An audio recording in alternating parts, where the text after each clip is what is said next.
દેશના યશસ્વી અને દીર્ઘદ્રષ્ટા વડાપ્રધાન નરેન્દ્ર મોદી અને મુખ્યમંત્રી ભૂપેન્દ્ર પટેલની વર્ચ્યુઅલ ઉપસ્થિતિમાં ભરૂચ જિલ્લાની 5 વિધાનસભા બેઠક ઉપર આયોજિત કાર્યક્રમમાં 2976 લાભાર્થીઓના આવાસનું લોકાર્પણ કરાયું હતું, જેમાં પ્રધાનમંત્રી પંડિત દીનદયાળ અને આંબેડકર આવાસ યોજનાના મકાનનો સમાવેશ થાય છે। દરેક વિધાનસભા મત વિસ્તાર દીઠ 3 લાભાર્થીઓએ પ્રતિભાવ રજૂ કરી વડાપ્રધાન મુખ્યમંત્રીનો આભાર વ્યક્ત કર્યો હતો, જ્યારે 5 લાભાર્થીઓને ચાવીની પ્રતિકૃતિ અર્પણ કરવામાં આવી હતી।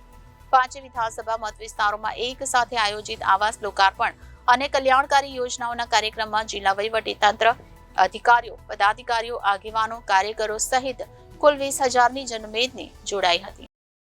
ભરૂચ વિધાનસભા મત વિસ્તારનો કાર્યક્રમ જાડેશ્વર બાપ સ્વામિનારાયણ મંદિરે ધારાસભ્ય રમેશ મિસ્ત્રીની અધ્યક્ષતામાં યોજાયો હતો, જેમાં પ્રભારી જિલ્લા ભાજપ પ્રમુખ મારુતિસિંહ અટોદરિયા, મહામંત્રી નીરલ પટેલ, કૌશિક પટેલ, દુષ્યંત પટેલ, વિભૂતિબેન યાદવ, પ્રકાશ પટેલ, NR ધાંધલ સહિતના ઉપસ્થિત રહ્યા હતા।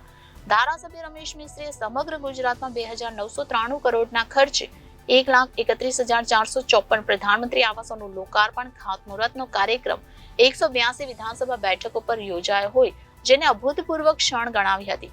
પ્રધાનમંત્રી નરેન્દ્ર મોદીને 10 લાખથી વધુ લોકોએ વર્ચ્યુઅલ સાંભળી ભારત સરકારની 17 જેટલી યોજનાનો લાભ પ્રત્યક્ષ પરિવારો સુધી પહોંચાડવાની ઘડીને ગૌરવપૂર્ણ ગણાવી હતી। જિલ્લા ભાજપ પ્રમુખ મારુતિસિંહ અટોદરિયાએ 5 વિધાનસભાની ટીમને આ અભૂતપૂર્વ કલ્યાણકારી કાર્યક્રમની સફળતા બદલ અભિનંદન આપ્યા હતા।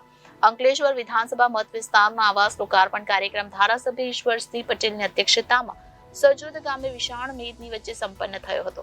ધારાસભ્યએ મોદી સરકારના શાસનમાં આજે ગરીબોના ઘરનું સ્વપ્ન સાકાર થઈ રહ્યું હોવાનું કહી 62% મકાનો ગુજરાતમાં મહિલાઓના નામે હોય, જેને આનંદની વાત ગણાવી હતી। કાર્યક્રમમાં મામલતદાર, અન્ય અધિકારીઓ, પાલિકા પ્રમુખ લલિતાબેન રાજપુરોહિત, વિનોદ પટેલ સહિત 5,000થી વધુની મેદની જોડાઈ હતી। વાગરા વિધાનસભા મત વિસ્તારનો આવાસ લોકાર્પણ કાર્યક્રમ ભરૂચની રાજપૂત છાત્રાલય ખાતે ધારાસભ્ય અરુણસિંહ રાણાના અધ્યક્ષ સ્થાને યોજાયો હતો, જેમાં જિલ્લા કલેક્ટર તુષાર સુમેરા, નૈતિકા પટેલ, ફતેહસંગ ગોહિલ, અધિકારીઓ, પદાધિકારીઓ, આગેવાન સહિતના વિરાટ મેદની હાજર રહી હતી। વાગરા ધારાસભ્ય તેમના મત વિસ્તારમાં આજે 500 પરિવારોને આવાસ અર્પણ થઈ રહ્યા હોય વડાપ્રધાન અને મુખ્યમંત્રીનો આનંદ સાથે આભાર વ્યક્ત કર્યો હતો। સાથે જ અરુણસિંહ રાણાએ વિકસિત ભારત સંકલ્પને વડાપ્રધાન સાકાર કરવા આગળ વધી રહ્યા હોવાનું ગૌરવ પણ વ્યક્ત કર્યું હતું। ઝઘડિયા વિધાનસભાનો આવાસ કાર્યક્રમ જેસપુર ગામે ધારાસભ્ય રીતેશ વસાવાના અધ્યક્ષ સ્થાને યોજાયો હતો, જેમાં પણ 500થી વધુ પરિવારોને આવાસ અર્પણ કરાયા હતા, જેમાં ધારાસભ્ય આદિવાસી મત વિસ્તારમાં વડાપ્રધાને આપેલી અનેક કલ્યાણકારી અને વિકાસની યોજનાઓ બદલ તેઓનો આભાર વ્યક્ત કર્યો હતો। જંબુસર વિધાનસભાનો કાર્યક્રમ સ્વામિનારાયણ મંદિર ખાતે ધારાસભ્ય DK સ્વામીની અધ્યક્ષતામાં યોજાયો હતો, જેમાં મોટી સંખ્યામાં લાભાર્થીઓ સાથે અધિકારીઓ, પદાધિકારીઓ, આગેવાનોએ જોડાઈ લાભાર્થીઓને પ્રતિકાત્મક ઘરની ચાવી અર્પણ કરી હતી। ધારાસભ્ય DK સ્વામીએ વિકાસ પુરુષ, દેશના વડાપ્રધાન જન માટે આજે પુરુષાર્થ કરી તેઓને વિકાસ કૂચમાં સહભાગી બનાવી રહ્યા હોવાનો ગર્વ વ્યક્ત કર્યો હતો।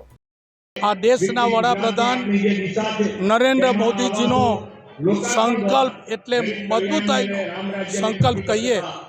આજે 1,30,000 આવાસો સમગ્ર ગુજરાતમાં મંજૂર કરવામાં આવ્યા છે। મને કહેતા આનંદ થાય કે મારા જ વાગરા મત વિસ્તારમાં 500 આવાસનું કામ શરૂ થયું છે, ત્યારે નરેન્દ્ર મોદીજીનો જેટલો પણ આભાર ના માનીએ એટલો ઓછો છે।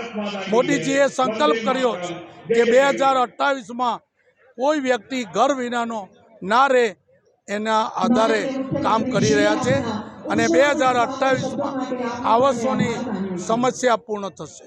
નમસ્કાર। Reporter Viral Gohil, Janadesh news, Bharuch.